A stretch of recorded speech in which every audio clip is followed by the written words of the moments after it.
انسانیت نے قدم اٹھایا، چلتا ہی گیا، اس ریس میں شامل ہو گیا جس ریس میں وہ خود شامل کیوں ہوا وہ خود نہیں جانتا۔ نصیر الدین اجتہادی کہتے تھے ہم نے جدید دور میں ایک نئی نسل پیدا کی ہے، لباس شاہی، خوراک عالی، مگر دماغ اندر سے خالی۔ سوشل میڈیا نے انسانوں کو اتنا قریب کیا کہ اب انسان خود کو بھی اتنا نہیں جانتا جتنا سوشل میڈیا میں اس کے دوست اسے جانتے ہیں، یا یوں کہا جائے کہ ایک خیالی شکل جو حقیقت سے اتنی ہی مختلف ہے جتنی انسان کی محفل اور اس کی تنہائی۔ حال ہی میں سوشل میڈیا میں ایک نئے ٹرینڈ کا آغاز ہوا جو تھا 10 ایئر چیلنج۔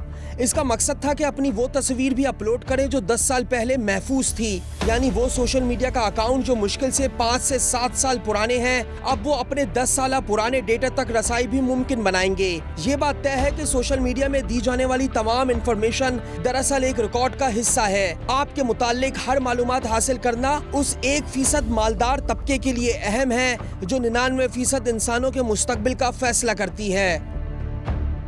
یوں تو سارا معاملہ کسی بھی چیز کے استعمال کے لیے شعور کے درجات کا ہے کہ یہ جاننا ضروری ہے کہ ہم میڈیا کو استعمال کس طرح کرتے ہیں، منفی یا مثبت۔ لیکن شعور کہاں سے آئے گا جب 2-2.5 سال کے بچے کے ہاتھ میں گیم کھیلنے کو موبائل فون دے دیا جائے گا؟ لو جی، اب اماں گئیں فیس بک پر اور ابا جان واٹس ایپ کو پیارے ہو گئے۔ سب سے بڑا خطرناک معاملہ جسے نظر انداز نہیں کیا جا سکتا وہ ہے فیس بک پر پھیلے بھیڑیوں اور لومڑیوں کے جال۔ حال ہی میں ماہرین سماجیات کی جانب سے کی جانے والی ایک تحقیق نے انکشاف کیا کہ وہ ازواجی جوڑے جو اپنی زندگی کے معاملات سوشل میڈیا پر شیئر کرتے تھے ایک ناخوشگوار زندگی گزار رہے تھے۔ انہوں نے دیکھا کہ جن جوڑوں نے اپنی ذاتی زندگی کو صحیح معنوں میں ذاتی اور خفیہ رکھا وہ دراصل خوشحال تھے۔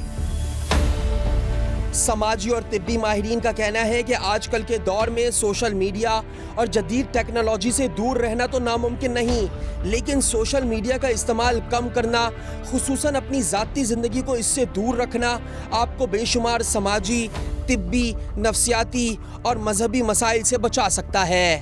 دور حاضر میں نئی روش یوں ایجاد ہوئی کہ ہر ملک یا ہر ملک کی خفیہ ایجنسی آپ کے متعلق وہ تمام معلومات حاصل کرنا چاہتی ہے جس کے ذریعے آپ کے دماغ کو کنٹرول کیا جا سکے، اور سوشل میڈیا پر ہونے والے یہ چیلنجز دراصل اسی تحقیق کا ایک حصہ ہے۔